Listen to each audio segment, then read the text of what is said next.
بسم اللہ الرحمن الرحیم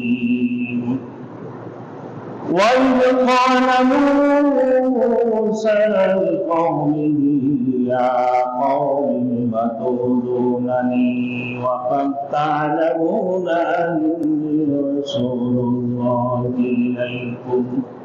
دین کی خاطر جانی اور مالی قربانی پیش کرنا، یہ سورۃ الصف کے اندر اللہ نے یہ مرکزی جو ہے بنیادی مضمون ذکر فرمایا۔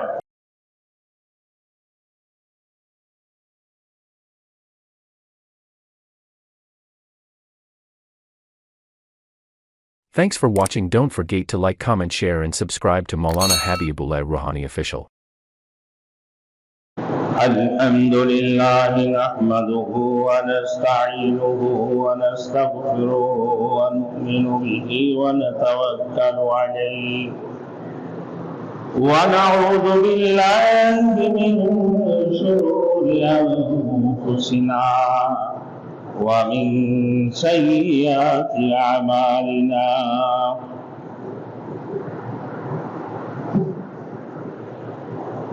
من يهد الله فلا مضل له ومن يضلله فلا هادي له ونشهد أن لا إله إلا الله ونشهد أن سيدنا ونبينا وشفيعنا وحبيبنا ومولانا محمدا عبده ورسوله أما بعد فأعوذ بالله من الشيطان الرجيم بسم الله الرحمن الرحيم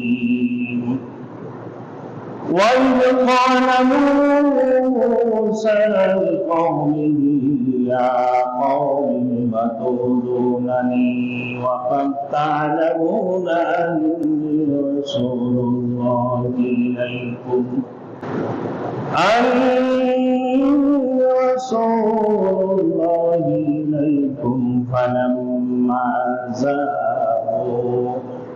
فلما زاغوا وزاغ الله قلوبهم والله لا يهدي القوم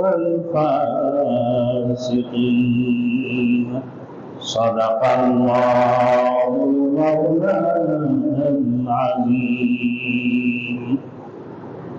میرے محترم دوستو بزرگ،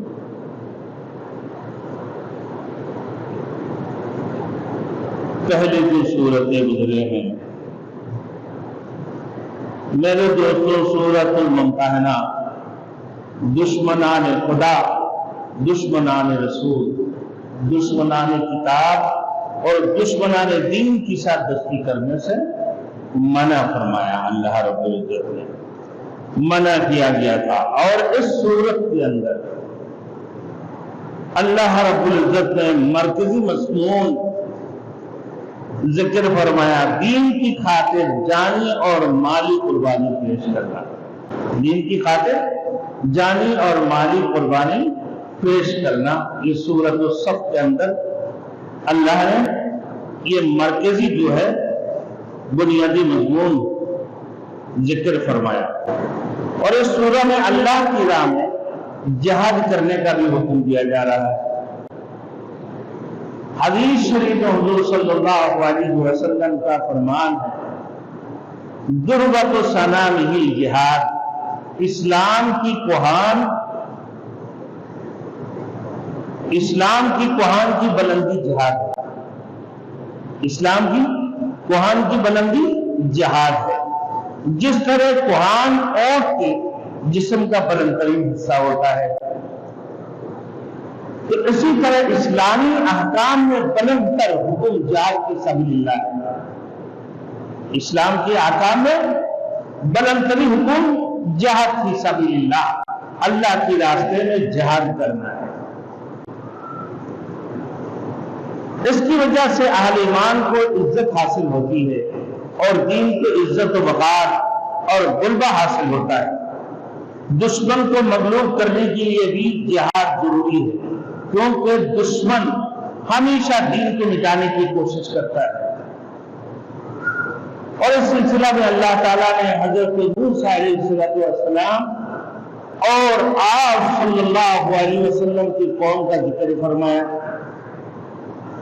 اس سے یہ سمجھانا مقصد ہے کہ جو کمزوری موسیٰ علیہ السلام کی قوم میں پیدا ہو گئے تھے، وہی کمزوری حضور خاتم النبیین صلی اللہ علیہ وسلم کی امت میں نہیں آنی چاہیے۔ جو کمزوری موسیٰ علیہ السلام کی امت میں، ان کے حوارین میں آ گئے تھے، وہ کمزوری امت محمدی میں نہیں آنی چاہیے۔ جس طرح قوم موسیٰ اپنے نبی کے حکم کی تعمیل میں پس پش کرتے تھے، اسی طرح مسلمانوں کو نہیں کرنا چاہیے، بلکہ نبی کے ہر حکم کی مکمل اطاعت کرنی چاہیے۔ اب حضور صلی اللہ علیہ وسلم اور موسیٰ علیہ السلام کے حالات میں مماثلات ملتے جلتے قرآن مجید میں معلوم ہوتا ہے۔ حضور نبی کریم صلی اللہ علیہ وسلم کی حالات موسیٰ علیہ السلام کی حالات سے مماثلت رکھتے ہیں۔ موسیٰ علیہ السلام قوم کے نبی بھی تھے اور ایک حاکم بھی تھے، اور اللہ نے انہیں ایک عظیم الشان کتاب توحید عطا فرمایا۔ اللہ نے آپ کو اس دور کی سب سے بڑی طاقت، اس دور کے سب سے بڑی طاقت فرعون کے ساتھ مقابلہ کے لیے بھیجا ہے۔ رب العالمین فرعون کے گھر کے اندر موسیٰ علیہ السلام کو پرورش کی۔ اس کی نجومی نے بتا دی کہ اس سال میں اسے بچہ پیدا ہوگا جو تمہارے حکومت کا تباہ اور برباد کر دے گا۔ آج فرعون نے یہ حکم جاری کر دیا کہ میں اس سال کو جو بھی لڑکا پیدا ہوگا اس کو قتل کر دیا جائے۔ موسیٰ علیہ السلام پیدا ہوئے، پھر ایسے نہ ہو کہ ان کا گوئندہ یہاں پر آ کر پہنچ جائے۔ موسیٰ علیہ السلام کی والدہ موسیٰ علیہ السلام کو اس میں ڈال دی صندوق کے اندر، اور وہ صندوق کو دریا میں ڈال دیا۔ اللہ نے موسیٰ علیہ السلام کو وہی حفاظت کی، اور فرعون اور بی بی آسیہ جب نہانے پہنچی اور دیکھا کہ ایک صندوق ہے، اٹھاؤ، یہ تو سورج کی جیسے چاند سورج کی طرح ایک بچہ، حسین اور خوبصورت بچہ، اس کو ہم پرورش کر لیتے ہیں۔ اور فرعون کو فقط میں اندازہ ہو گیا کہ بچے 1 سال کا تھا۔ فرعون ایک دن پپی لے رہا تھا، موسیٰ علیہ السلام چھوٹا سا بچہ ہے، گما کے چاٹا مارا، کہا کہ تو یہ بڑے ظالم، یہ تو مجھے نہیں چھوڑے گا، یہ میرے حکومت کا تختے کو پلٹ کر رکھ دیں گے اور میرے حکومت کو تباہ برباد کر دے گا، اس کو قتل کر دی جائے۔ بی بی آسیہ کہنے کہ نہیں، یہ نہ سمجھ بچہ ہے، یہ ہو نہیں سکتا ہے۔ بولے ٹھیک ہے، مصری لے لو، کوئلہ لے لو، کہ اس کی سامنے رکھو، کون سی چیز اٹھاتا، اگر وہ سمجھدار ہوگا تو مصری اٹھائے گا۔ اور وہ لال دیکھ کر موسیٰ علیہ السلام انگار کو اپنے منہ میں ڈال دی، جس کی وجہ سے تتلے پن آ گئی ان کی اندر۔ اللہ نے پھر وقال رب ارحمہما، رب اشرح لی صدری ویسر لی امری واحلل عقدۃ من لسانی یفقہوا قولی۔ موسیٰ علیہ السلام نے دعا کی، اللہ میرے لکنت ہے زبان، اور پھر یہ بھی دعا کی، اللہ میرے ساتھ میرے بھائی ہارون علیہ السلام کو میرے ساتھ دے دے، تاکہ میرے ساتھ دے، کیونکہ میری زبان میں لکنت ہے۔ اور ادھر سے دعا بھی فرمائے، رب اشرح لی صدری ویسر لی امری واحلل عقدۃ من لسانی یفقہوا قولی۔ اب میرے دوستوں باتیں بہت ہے اس میں، آج جو بات ہے موسیٰ علیہ السلام اور رسول مقبول صلی اللہ علیہ وسلم کی حالت سے مماثلت۔ موسیٰ علیہ السلام قوم کی نبی بھی تھے اور حاکم بھی تھے، اور آپ کو اللہ نے ایک عظیم الشان کتاب بھی عطا فرمائی تھی. اللہ نے آپ کو اس دور کی سب سے بڑی طاقت فرعون سے مقابلہ کرنے کے لیے بھیجا تھا. انہوں نے ابتدا میں بڑے مسائل برداشت کیے اور ان پر صبر کیا. حضور خاتم النبیین صلی اللہ علیہ وسلم بھی اپنے قوم کی طرف رسول تھے. اِنَّا أَرْسَلْنَا إِلَيْكُمْ رَسُولًا شَاهِدًا عَلَيْكُمْ كَمَا أَرْسَلْنَا إِلَى فِرْعَوْنَ رَسُولًا. ہم نے تمہارے تک رسول بھیجا جو تم پر گواہ ہے، جیسا کہ ہم نے فرعون کی طرف رسول بھیجا موسیٰ علیہ السلام کو. پھر آپ کو بھی اللہ نے حکومت عطا فرمائی. اللہ نے آپ کی طرف آخری اور سب سے عظیم کتاب نازل فرمائی، قرآن المجید، فرقان العظیم، کلام اللہ شریف. جس کتاب کے اندر یہ اعزاز حاصل ہے، اللہ نے کسی کتاب کو اپنی کلام نہیں فرمایا، لیکن قرآن مجید کو اللہ رب العزت نے فرمایا یہ میری کلام، کلام اللہ شریف، عظیم الشان کتاب، سب سے آخری کتاب، اور سید النبی خاتم النبیین محمد رسول اللہ صلی اللہ علیہ وسلم پر نازل فرمایا. آپ کو بھی قریش مکہ جیسی سرکش قوم سے واسطہ پڑا جو فرعون سے کمتر نہیں ہے، فرعون سے بھی زیادہ متکبر تھے. جس وقت فرعون غرق ہو رہا تھا تو اس نے سمجھ لیا کہ اب کوئی چارہ نہیں ہے، اب ہم ایمان لے کر آتے ہیں. ایمان لانے کی کوشش کی. فرمایا کہنے لگا کہ آمنت به بنو اسرائیل وانا من المسلمین، یعنی میں بنی اسرائیل کے خدا کے اوپر ایمان لایا اور میں فرمانبردار ہوں. مگر اللہ نے فرمایا کہ میں بنی اسرائیل کی خدا پر ایمان لے کر آیا اور میں فرمانبردار ہوں. وانا من المسلمین، کہ میں فرمانبردار ہوں. اللہ نے دیکھا کہ تو اتنی بڑی غدار، اتنی بڑی متکبر، اتنی بڑی گنڈاگردی تو کرتے رہے. اللہ نے 450 سال اس کو عمر دیا. 40 دن میں ایک دن پخانا کرتا تھا. 450 سال میں ایک مرتبہ اس کا بخار ہوا. جس بخار ایک مرتبہ بخار ہوا.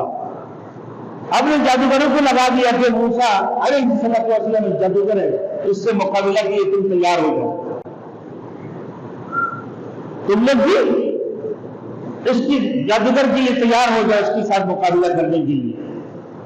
جب وہ ناکام ہو گئے تو کہنے لگا کہ تمہارے چال کامیاب نہیں ہوئے، تمہارے جادو اس کے سامنے ناکام ہو گئے، وہ تم سے بڑے جادوگر ہے. اب تم سب کو میں سولی پر چڑھاؤں گا، کسی کو نہیں چھوڑوں گا. اور بنی اسرائیل کے اوپر ہمیشہ ظلم تشدد کیا کرتے تھے. بنی اسرائیل کی عورتوں کو، بچوں کو ان لوگوں نے غلام بنا کر رکھا فرعون نے.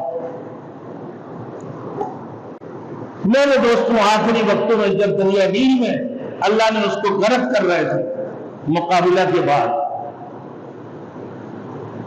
12 راستہ بنا دیا.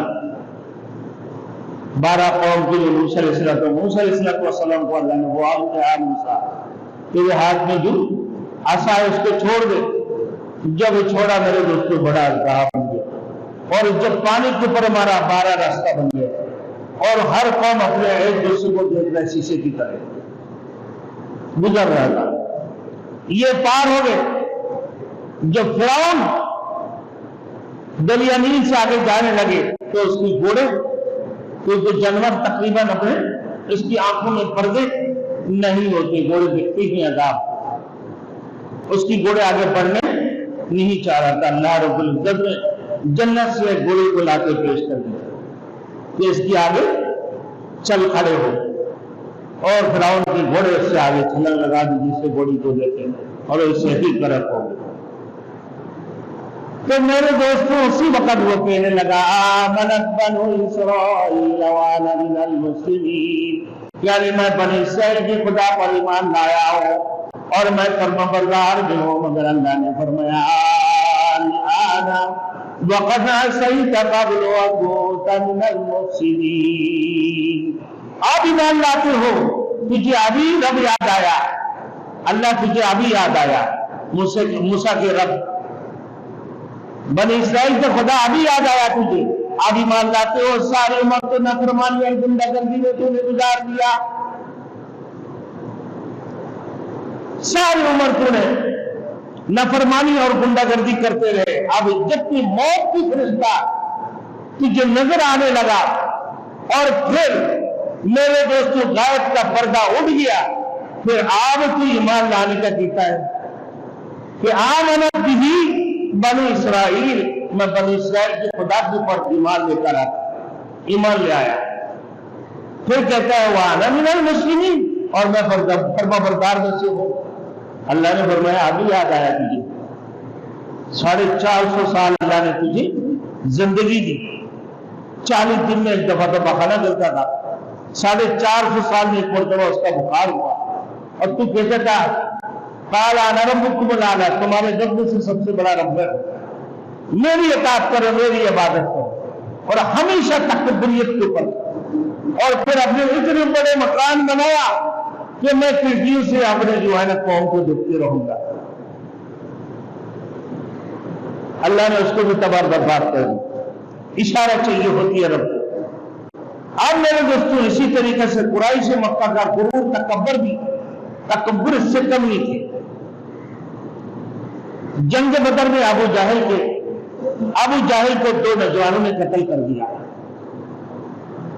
اس کے اوپر حملہ کیا، اور حملہ اس قدر سے کہ اس کی جان آ رہے جا رہے، موت کی آخری کشمکش میں وہ مبتلا تھے، اتنے ہی دیر میں حضرت عبداللہ بن مسعود رضی اللہ تعالیٰ عنہ اس کی سینے کے اوپر چڑھ کر بیٹھ گئے تو اس کی گردن اتار دی۔ کتنی بڑے تکبر وہ کہنے لگا کہ میری طرح کوئی اگر مجھے قتل کر دیتا تو مجھے کوئی افسوس نہ ہوتا، اور پھر کہنے لگا کہ ایک کشتکار نہ جو مجھے میرے گردن نکالنے کی، میرے گردن کاٹنے کی کوشش کر رہا تھا، کہ وہ گردن کاشتکار میرے گردن نہ کاٹ کر میری جیسے کوئی اگر میرے گردن اتار دیتا تو مجھے افسوس نہیں ہوتا۔ یہ کتنی بڑی تکبری والی بات ہے کہ میرے جیسے کوئی ہو تو وہ میرے گردن اتار دے۔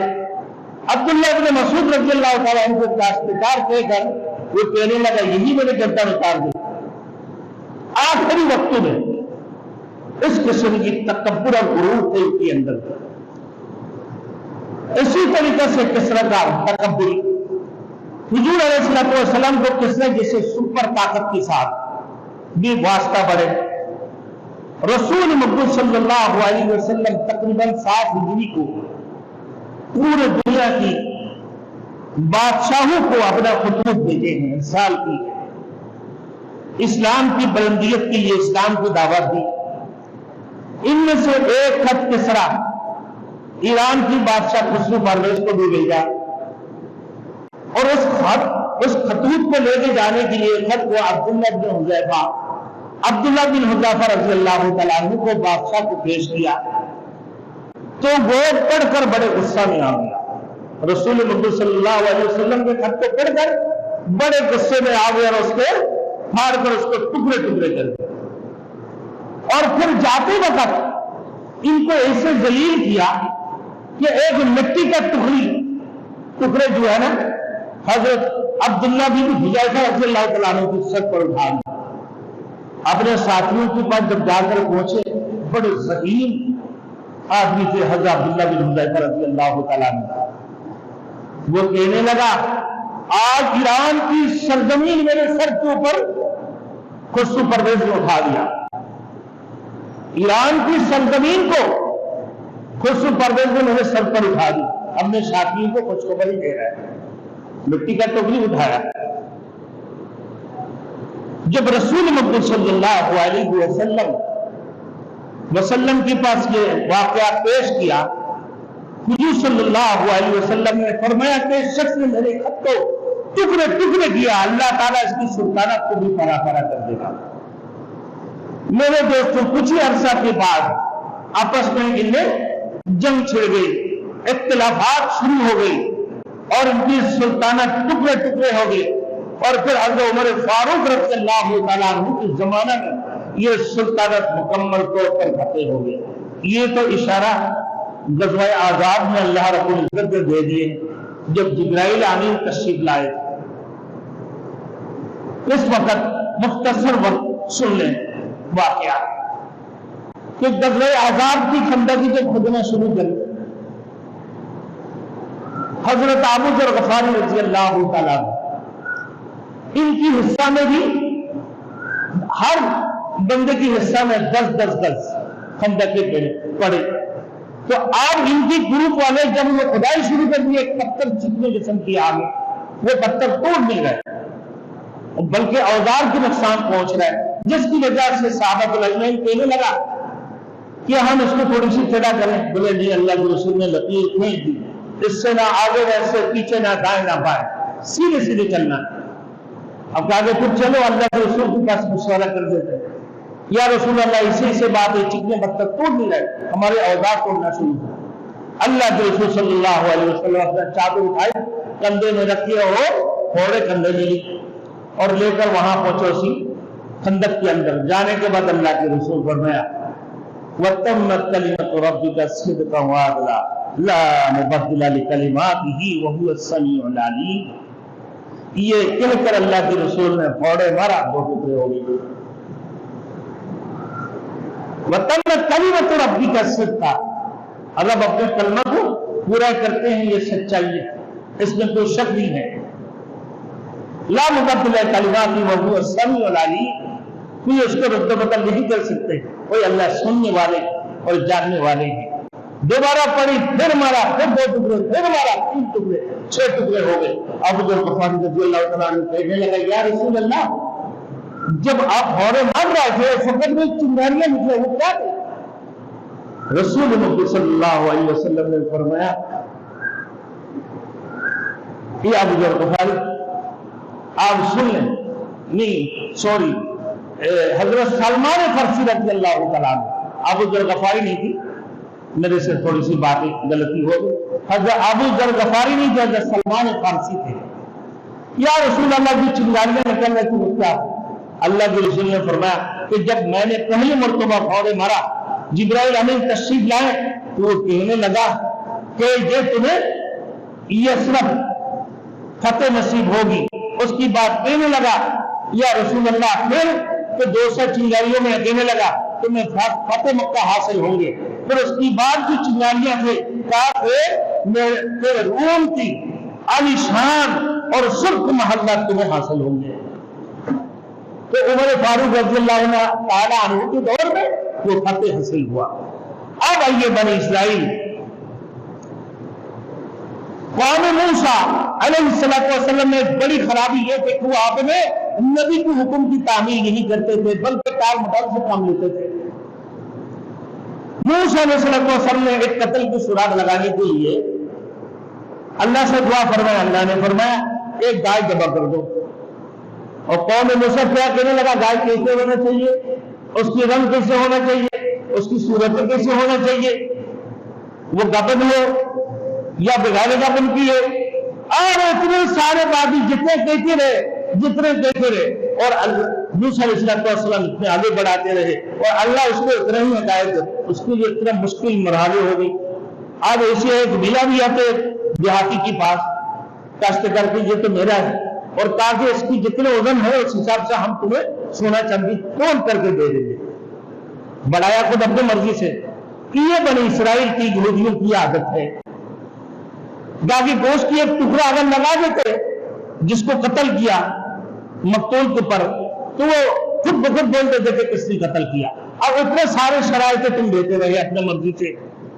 آگے دیکھیں، پہلے تو کہنے لگے کہ تم ہمیں مذاق، ہمارے ساتھ مذاق کرتے ہو، بولے مذاق نہیں، یہ حقیقت ہے، یہ حقیقت اللہ نے فرمایا پھر بعد میں یقین بھی ہو گئے تو قسم بقسم کی بہانہ کرنا شروع کر دیا کہ جنوا کیسے ہو، اس کی کلر کیسے ہو، اس کی رنگ کیسے ہو۔ تو میرے دوستوں پھر موسیٰ علیہ السلام نے فرمایا کہ فلاں مقام پر پہنچنا ہے۔ یہ کہنے لگا بھائی وہاں اگر جائیں گے جب تک یہ قوم ہوں گے ہم وہاں نہیں جائیں گے۔ کون ہے وہ قوم؟ قوم عمالقہ۔ اور عمالقہ کھول بھی میرے دوستوں اتنے لمبے تڑنگے تھے، جب سمندر میں اتارتا تھا اس کی گھٹنے تک پانی ہوتے تھے، اور مچھلیوں کو اسے پکڑتے سورج سے چھید کر کھاتے تھے۔ تو اسے قوم سے ان کو جہاد کرنا۔ موسیٰ علیہ السلام کی قوم کہنے لگا فَاذْهَبْ أَنْتَ وَرَبُّكَ فَقَاتِلَا إِنَّا هَاهُنَا قَاعِدُونَ، تو جاؤ تم اور تمہارے خدا ان سے لڑے، ہم تو یہی بیٹھے ہیں۔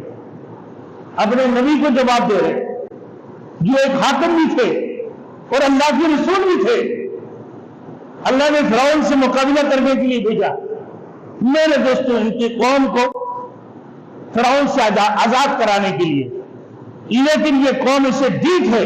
یہ کہنے لگا کہ جب تک یہ عمالقہ کی قوم وہاں پر موجود ہوگا تب تک ہم وہاں نہیں جائیں گے، جاؤ تم اور تمہارے خدا جا کے اس سے لڑے۔ تو ان کی بہت بری خصلت، وہ اللہ کے کلام میں تعریف بھی کرتے تھے۔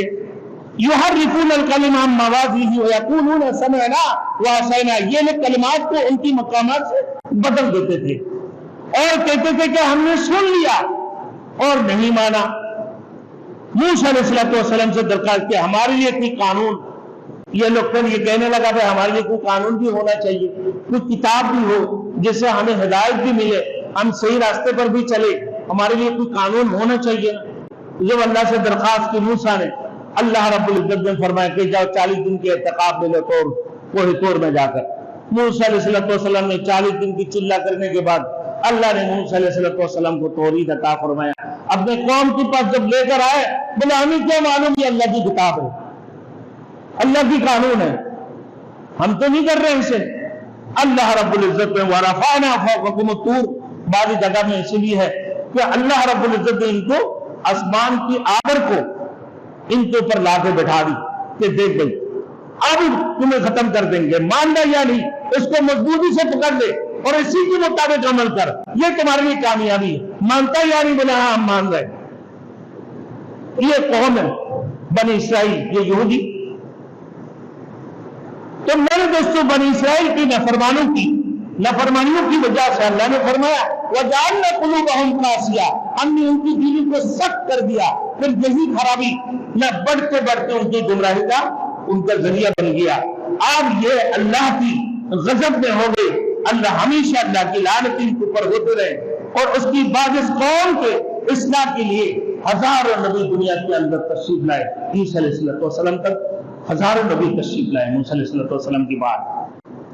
ان نبیوں کے ساتھ بھی انہوں نے صحیح سلوک کیا جیسا کہ موسیٰ علیہ السلام کے ساتھ کیا۔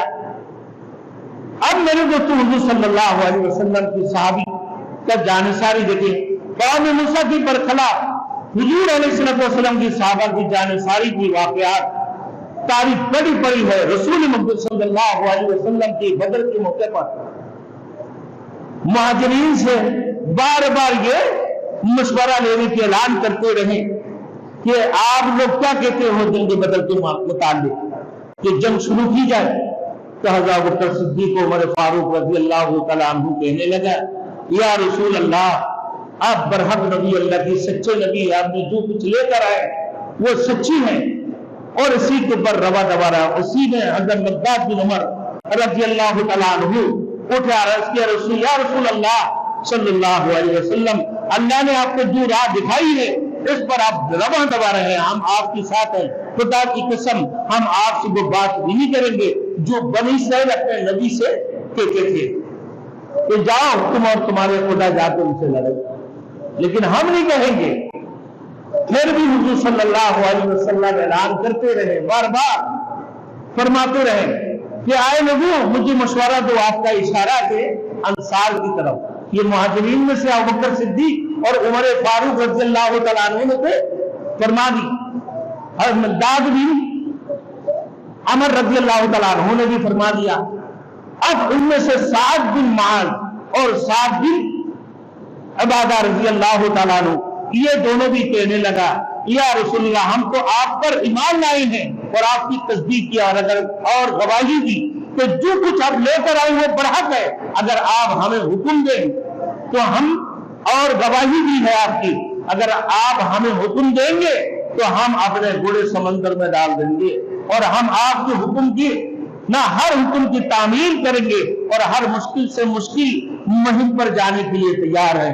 یہ ابو عبیدہ اور حضرت سعد بن معاذ رضی اللہ تعالیٰ عنہ نے فرمایا۔ یہ سن کر رسول اللہ صلی اللہ علیہ وسلم پر خوشی کا لہر دوڑ گئی اور اعلان جنگ فرما دیا اللہ کے رسول نے غزوہ بدر کی۔ اب موسیٰ علیہ السلام کی واقعہ کو دیکھیے میرے دوستوں، فرمایا وَإِذْ قَالَ مُوسَىٰ لِقَوْمِهِ يَا قَوْمِ لِمَ تُؤْذُونَنِي وَقَدْ تَعْلَمُونَ أَنِّي رَسُولُ اللَّهِ إِلَيْكُمْ۔ اے میرے قوم، تم لوگ مجھے اذیت کیوں دیتے ہو، تکلیفیں کیوں دیتے ہو، مجھے پریشان کیوں کرتے ہو؟ تمہیں تو معلوم ہے کہ میں اللہ کے سچے نبی، اللہ کے سچے رسول بن کر تمہارے پاس تشریف لے کر آیا ہوں، اللہ نے مجھے بھیجے ہیں، تو مجھے ایذا کیوں دیتے ہو؟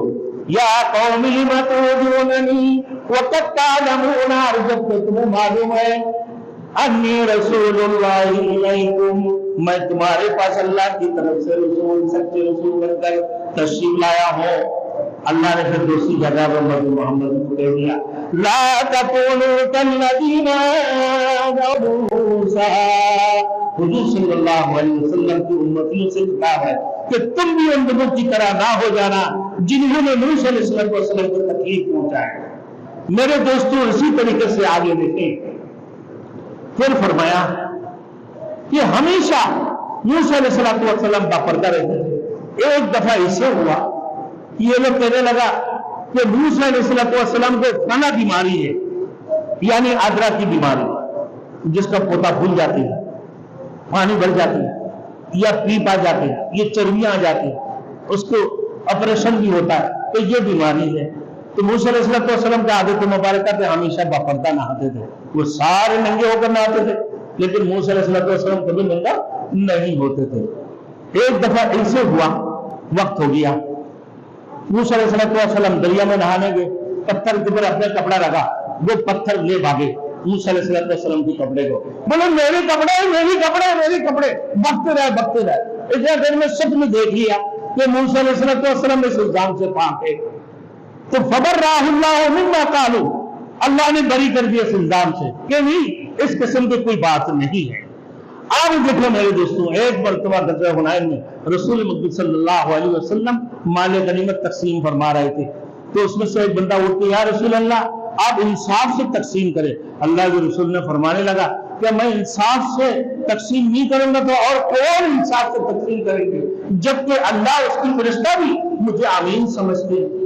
تو اللہ کے رسول نے فرمایا، اللہ کے رسول کو بڑی تکلیف پہنچے، پھر فوری طور پر اللہ کے رسول کہنے لگا کہ رحم اللہ موسیٰ لقد اوذی بأکثر من ھذا فصبر، اللہ تعالیٰ موسیٰ علیہ السلام پر رحم فرمائے اور ان کو اس سے بھی زیادہ تکالیف دی ہے موسیٰ علیہ السلام، مگر انہوں نے صبر کیا۔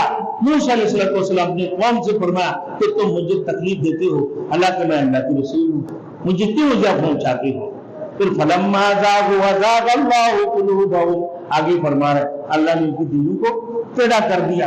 یہ ہمیشہ ٹیڑھا، میرے دوستوں جب یہ ٹیڑھے پن میں چلنے لگا تو اللہ نے ان کی دلوں کو اور ٹیڑھا کر دیا اور سخت کر دیا، ایسے سخت کی کہ ختم اللہ علی قلوبہم، کہ ان کی دلوں کے اوپر تھپکی لگا دی۔ آپ یہ سمجھنے والے نہیں ہیں، یہ ان کی دلوں کے اندر رحم نہیں ہوتی ہیں میرے دوستو، پتھر بھی ہے۔ جیسے دیکھ رہے ہو نا اسرائیل والے فلسطینیوں کو، بچیوں کو، عورتوں کو کیسے قتل کر رہے ہیں، تو یہ دل کی سخت پتھر دل کی مالک ہے، اسی وجہ سے ان کی دلوں کے اندر رحم نہیں آتی ہے۔ یہ اللہ نے پہلے فرما دیا اپنے قرآن کے اندر ہی 1400 سال پہلے سے بتا دی ہے کہ یہ وہ قوم ہے کہ ان کی دل پتھر ہے اور ہمیشہ ٹیڑھا رہتا ہے، یہ پتھر دل ہے جس کی وجہ سے ان کی دلوں کے اندر رحم نہیں آتی۔ آج جو مسلمانوں کو عام قتل کر رہے ہیں، عورتوں کو اور بچوں کو قتل کر رہے ہیں میرے دوستوں، آپ یہ دیکھ رہے ہیں۔ اللہ ہم سب کو، میرے دوستوں، ہمیں موسیٰ علیہ السلام کی قوم جیسے حرکت نہ کرنے کی اور رسول محمد صلی اللہ علیہ وسلم کی اطاعت کرنے، اللہ کے حکم مننے کی توفیق عطا فرمائے۔ وآخر دعوانا ان الحمد للہ رب العالمین۔